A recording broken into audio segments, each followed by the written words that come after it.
Hello दोस्तों, तो आप सभी का स्वागत है हमारे नए चैनल पे जिसका नाम है रक्षित जीएस पॉइंट। तो इसमें हम लोग आज स्टार्ट करने वाले हैं आस एजुकेशन प्राइवेट लिमिटेड, यानी कि जो एस के झा सर के द्वारा है। उनका एक बुक आता है साइंस करके, ठीक है।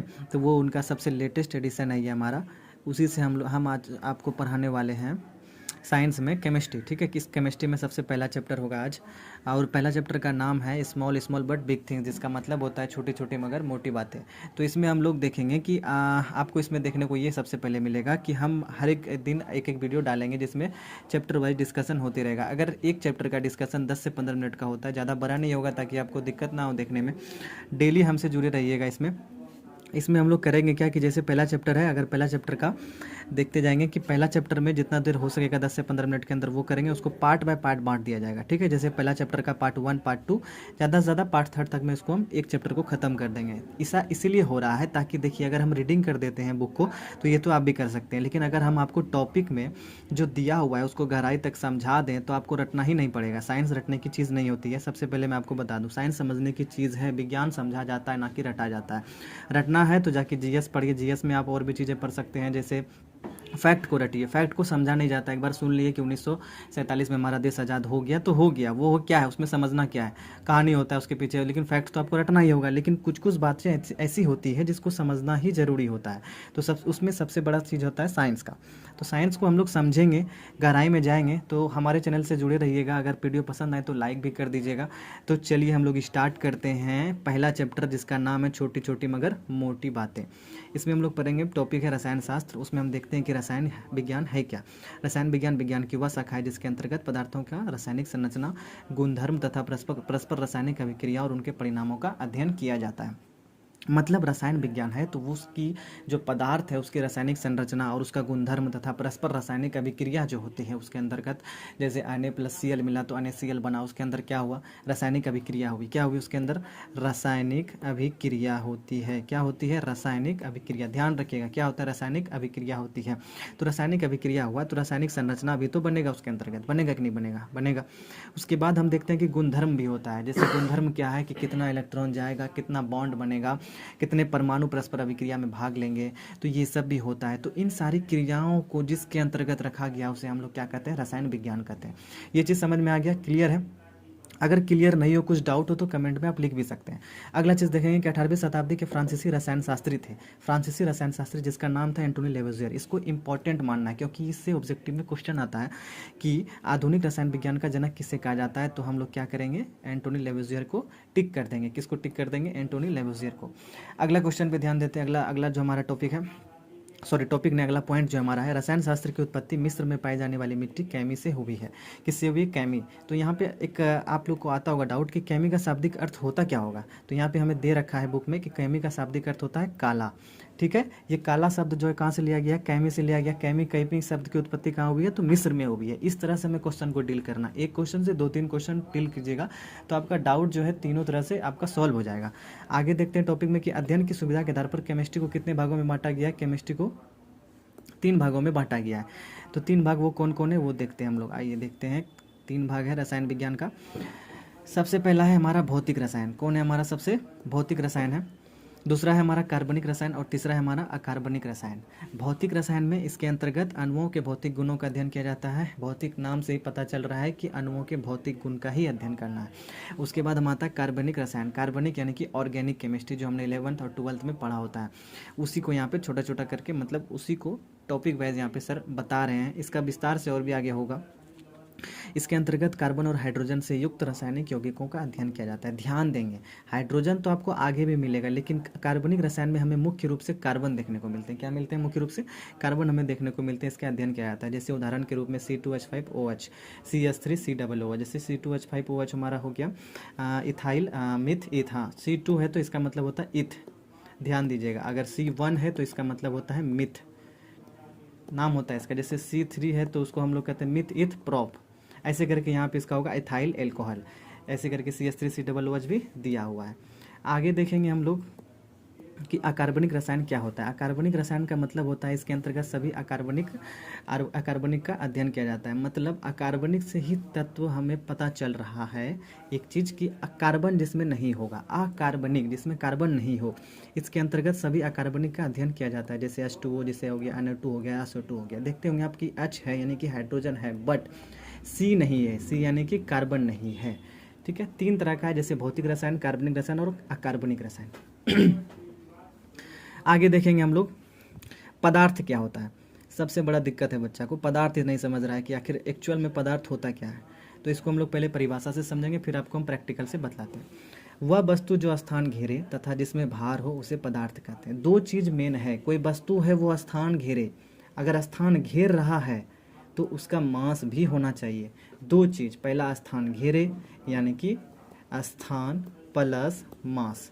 कौन कौन सा चीज़ ध्यान देंगे, स्थान प्लस मास। मास को हिंदी में भार भी कहते हैं, ये हमारा हिंदी शब्द है भार, इंग्लिश शब्द है मास। तो जैसे हवा, हवा को देखिए, हवा जो है स्थान घेरता है बट हमें दिखता नहीं है, बट उसका भार होता है, इतना होता है कि हमें नग्न आंखों से तो नहीं दिखता है। अगर उसको हम किसी एक जगह पे एकत्रित करें, जैसे गैस के रूप में हम CNG यूज़ करते हैं, तो उसको हम कंप्रेस्ड करके दाब के रूप में उसे हम यूज़ करते हैं उससे। ठीक है, जैसे पानी हो गया हमारा, ये द्रव के रूप में है, गैस तो हमारा गैस के रूप में है ही। हवा में हम देखते हैं जैसे हमारा कण होता है, धूल कण वगैरह हमें देखने को मिलता है, उसमें फॉग मिलता है, तो ये भी स्थान घेरती है, इसमें भी कुछ ना कुछ भार होता है, कम से कम ही क्यों ना हो लेकिन भार होता है। अब देखेंगे पदार्थ का वर्गीकरण, जल्दी जल्दी कवर करेंगे, छोटा छोटा टॉपिक है। पदार्थ को 2 भागों में बांटा गया, मुख्य रूप से भौतिक और रासायनिक। अब भौतिक को भी 3 भाग में बांटा गया है, जैसे ठोस हो गया, द्रव हो गया और गैस हो गया। ठीक है, रासायनिक वर्गीकरण में हमारा आता है शुद्ध पदार्थ और मिश्रण। शुद्ध पदार्थ अब देखेंगे क्या होता है। इधर तो समझ में आ गया कि भौतिक वर्गीकरण में आता है ठोस, द्रव, गैस, लेकिन शुद्ध पदार्थ में क्या आएगा। शुद्ध पदार्थ में आपका तत्व आता है। तत्व एकदम, तत्व जो है वो पदार्थ का सबसे शुद्धतम रूप है। किसका रूप है, शुद्धतम रूप है। तत्व क्या है हमारे पदार्थ का, शुद्धतम रूप है। और यौगिक क्या है, ये भी शुद्ध ही होता है लेकिन कई तत्वों से मिलकर जो बना होता है, इसलिए इसका नाम क्या पड़ जाता है, यौगिक। जैसे N2, C2, ये सारे बहुत सारे तत्व इसमें मिले होते हैं, जिसके कारण इसका नाम यौगिक पड़ जाता है। मान लीजिए H2 हम लिख रहे हैं आपके सामने, तो इसमें 2 तत्व हैं, एक हाइड्रोजन है और एक ऑक्सीजन है, जिसके कारण इसको यौगिक पढ़ा जाएगा। लेकिन है तो दोनों शुद्ध ही ना, यह शुद्ध हो नहीं सकते। 2 शुद्ध तत्वों से मिलकर बने वस्तुओं को या कुछ भी पदार्थ को क्या कहेंगे हम लोग, यौगिक कहेंगे। अब आता है मिश्रण। मिश्रण में देखिए दिक्कत है, मिश्रण में शुद्धता होती भी है और शुद्धता नहीं भी होती है, तो इसीलिए इसको बांटा गया, एगो समांग मिश्रण, एगो विषमांग मिश्रण। ठीक है, आगे ध्यान देंगे। अब देखिए नीचे आते हैं तो तत्व भी बहुत तरह का होता है, उसमें से मुख्य रूप से है धातु, वो धातु और उपधातु। हम लोग पढ़े हैं धातु क्या है, हम लोग जानते हैं वो धातु क्या है, और हम जानते हैं कि उपधातु क्या है, इसको भी आगे डील करेंगे हम लोग। अब आगे आता है यौगिक। ठीक है, यौगिक को समझते हैं, कार्बनिक यौगिक, अकार्बनिक यौगिक। यौगिक जो बनता है जैसे H2O हो गया, ये अकार्बनिक यौगिक है, क्योंकि इसमें कार्बन नहीं है। जो कार्बनिक यौगिक होगा उसमें कार्बन होगा, जो कार्बन जिसमें नहीं होगा वो अकार्बनिक यौगिक होगा। बातें सिंपल है, ध्यान से समझते रहना है इसको। नीचे देखेंगे, अब आगे का लाइन पढ़ते हैं। यहाँ पे बुक्स में इधर का छूट गया था, हाँ यहाँ पे दिया है कि भौतिक अवस्था के आधार पर पदार्थों को मुख्यतः 3 वर्गों में बांटा गया है, ठोस, द्रव, गैस। ठीक है, पदार्थ की अवस्था है ठोस अवस्था, द्रव अवस्था, गैसीय अवस्था। ये देखिए ठोस अवस्था है, ये द्रव अवस्था है और ये गैस अवस्था। क्या है ये पिक्चर जो आपको दिखा रहा है, इसका क्या मतलब है। पिक्चर में दिखा गया कि ये जो हमारा छोटा छोटा कण है ये कितना क्लोज है, यानी कि बहुत ज़्यादा नज़दीक है। अगर बहुत ज़्यादा नज़दीक कण हो तो इसका मतलब वो ठोस है, मतलब कम से कम अंतराण्विक स्थान हो उसे ठोस कहते हैं। और द्रव में ठोस के अपेक्षा ज़्यादा अंतराण्विक स्थान होता है और गैस में बहुत ज़्यादा अंतराण्विक स्थान होता है। ठीक है, इससे बहुत सारे ऑब्जेक्टिव बनेंगे आगे। ये आपको चैप्टर से थोड़ा थोड़ा समझाए जा रहे हैं, ताकि अवगत कराए जा रहे हैं कि ठोस, द्रव, गैस है क्या। फिर उसके अंतर्गत हम लोग पढ़ेंगे कि किसका घनत्व तो सबसे ज़्यादा होता है, किसमें सबसे ज़्यादा अंतराण्विक स्थान बल होता है, अंतराण्विक बल होता है सॉरी, और अंतराण्विक स्थान होता है। इससे क्वेश्चन बनते हैं, तो ध्यान देंगे। ठोस क्या है, इसका आयतन और आकार दोनों निश्चित होता है। ये क्वेश्चन आता है कि ठोस का आकार और आयतन क्या होता है, निश्चित होता है या अनिश्चित होता है। तो ठोस का आकार और आयतन क्या होता है, निश्चित होता है। जैसे पत्थर, कोयला, ये सब का आकार आयतन निश्चित है। द्रव में क्या है, इसका आयतन निश्चित है, लेकिन ध्यान देने वाली बात है यहाँ पे कि इसका आकार परिवर्तनशील होता है। इसका आकार हमें देखते हैं कि बदलते रहता है। आप इसको जिस डब्बे में डालेंगे, जिस स्थान में डालेंगे, वो उसका रूप धारण कर लेगा। ठीक है, अगला चीज़ हमारा है गैस। गैस में देखते हैं कि इसका आयतन तथा आकार दोनों परिवर्तनशील होता है। परिवर्तनशील होने का कारण क्या है कि अगर इसका आयतन भी आप देखेंगे तो इसको कंप्रेस करके इसका आयतन को हम लोग कम कर सकते हैं, तथा आकार दोनों, आकार भी क्या होता है, हम इसके आकार को भी ढाल सकते हैं, जैसे पानी का आकार भी अनिश्चित होता है, वैसे गैस का भी आकार क्या होता है, अनिश्चित होता है, यानी कि परिवर्तनशील होता है। तो हमें ध्यान देना है, क्या क्वेश्चन मैंने क्या आपसे कहा कि ठोस का आयतन और आकार दोनों निश्चित होता है। याद कर लेंगे अभी, द्रव का क्या होता है, आयतन निश्चित होता है, लिक्विड जितना लेंगे उतना ही रहेगा, बट उसका आकार जो है वो बदलता रहेगा। जैसे पानी हो गया, दूध हो गया, तेल हो गया। अब आते हैं गैस पर। गैस में इसका आयतन तथा आकार दोनों परिवर्तनशील होता है, जैसे कोल गैस, मीथेन इत्यादि, कोई भी गैस हो गया। आगे देखेंगे कि ठोस द्रव गैस के कुछ सामान्य गुण है, बढ़ते से घटते क्रम में गतिज ऊर्जा। जैसे गतिज ऊर्जा सबसे ज्यादा किस में होगा, गैस में होगा, फिर द्रव में होगा, फिर ठोस में होगा। घनत्व किस में होगा, ठोस में होगा, द्रव में होगा, गैस में होगा। अंतराण्विक आकर्षण बल किस में होगा सबसे ज्यादा, तो ठोस में होगा, फिर द्रव में होगा, फिर गैस में होगा। फिर अंतराण्विक स्थान किस में होगा ज्यादा, तो गैस में होगा, फिर द्रव में होगा, फिर ठोस में होगा। ठीक है। प्रत्यास्थता, सबको दिक्कत आती है कि ये प्रत्यास्थता होती क्या है। प्रत्यास्थता का मतलब होता है इलास्टिसिटी, किसको हम ज़्यादा तान सकते हैं, तो हम सबसे ज़्यादा तान सकते हैं ठोस को, फिर उसके बाद द्रव को, फिर उसके बाद गैस को। ठीक है, ध्यान रखिएगा, इसी क्वेश्चन आते हैं कि प्रत्यास्थता किस में सबसे ज़्यादा होती है, ठोस में, द्रव में या गैस में। तो ध्यान रखेंगे किस में होती है सबसे ज़्यादा, ठोस में होती है, उसके बाद किस में, द्रव में, और उसके बाद गैस में।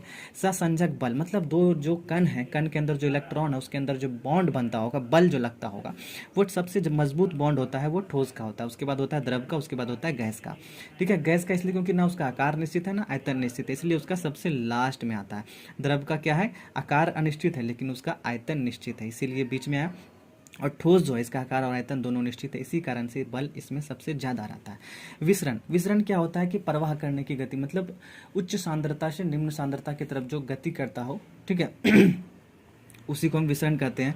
गैसों में विसरण अधिक होता है, इसका उदाहरण हम लोग समझ सकते हैं, अगर अगरबत्ती कहीं जल रहा हो, किसी घर के कोने में जल रहा होता है, तो लेकिन वो उसका जो महक है वो घर के सभी कोनों में पहुंच जाता है, घर के सभी कोनों में क्या होता है, पहुंच जाता है। अगर अगरबत्ती यहाँ जल रही है तो इसका सुगंध सब जगह जाएगा ही जाएगा। खाना अगर बन रहा है किचन में यहाँ पे, तो उसका सुगंध सब घर में जाता है। कारण क्या है, उसका विसरण दर अधिक है। किसका विसरण दर अधिक है, गैस का, गैस का। तो यही आपका यहाँ पे लिखा हुआ है कि सबसे ज्यादा विसरण किसका है, गैस का, फिर किसका है, द्रव का, फिर किसका है, ठोस का।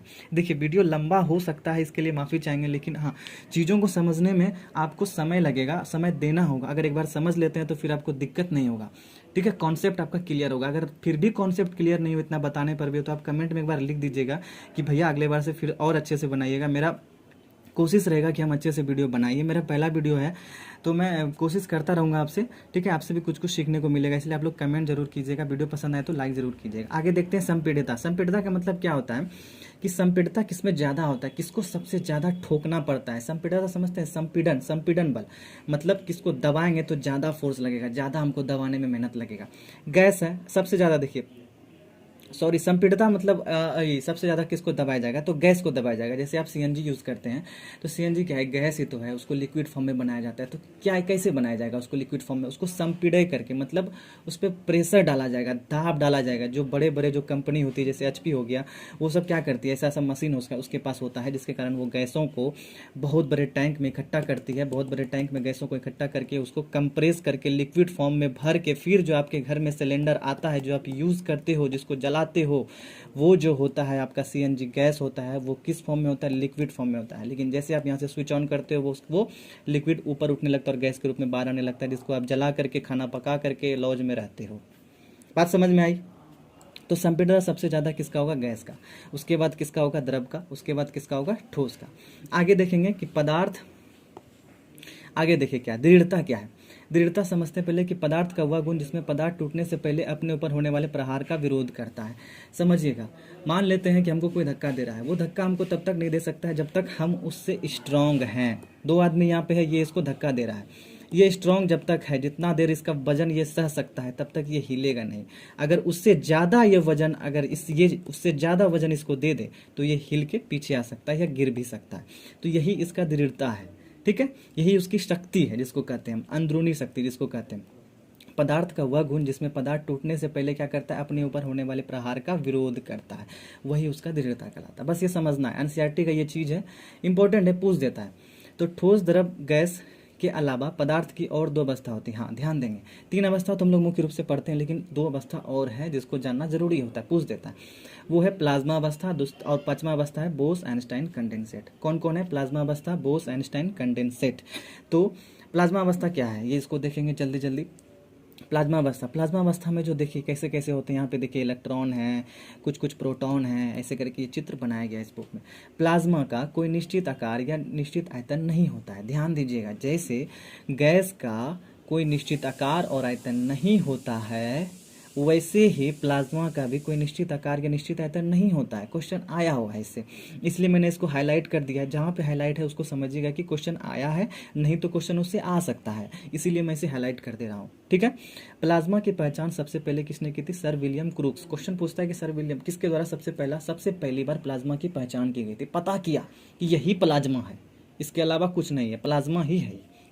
नामकरण दिया अलग चीज़ है, लेकिन वो ये जान गया कि एक अलग एलिमेंट है, यूनिक एलिमेंट है। बाद में उसका नामकरण किसने दिया था? इरविंग लैंगम्यूर ने। देखिए दिया भी है, लेकिन प्लाज्मा नाम जो है इरविंग लैंगम्यूर ने दिया। ध्यान दीजिएगा, दोनों शब्द में अंतर है। पहचान करने वाले का नाम है विलियम क्रूक्स, नाम देने वाले का नाम है इरविंग लैंगम्यूर। क्या नाम है? इरविंग लैंगम्यूर। यहीं पे याद कर लेना है, वीडियो में ही याद होना चाहिए वो चीज़ों को। सर विलियम क्रूक्स द्वारा पहचान किया गया, प्लाज्मा नाम दिया गया इरविंग लैंगम्यूर ने। तो दोस्तों आपसे हम विदा लेना चाहेंगे, क्योंकि वीडियो बहुत ज़्यादा बड़ा हो गया है।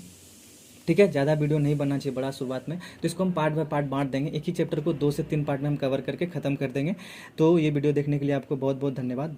Thank you.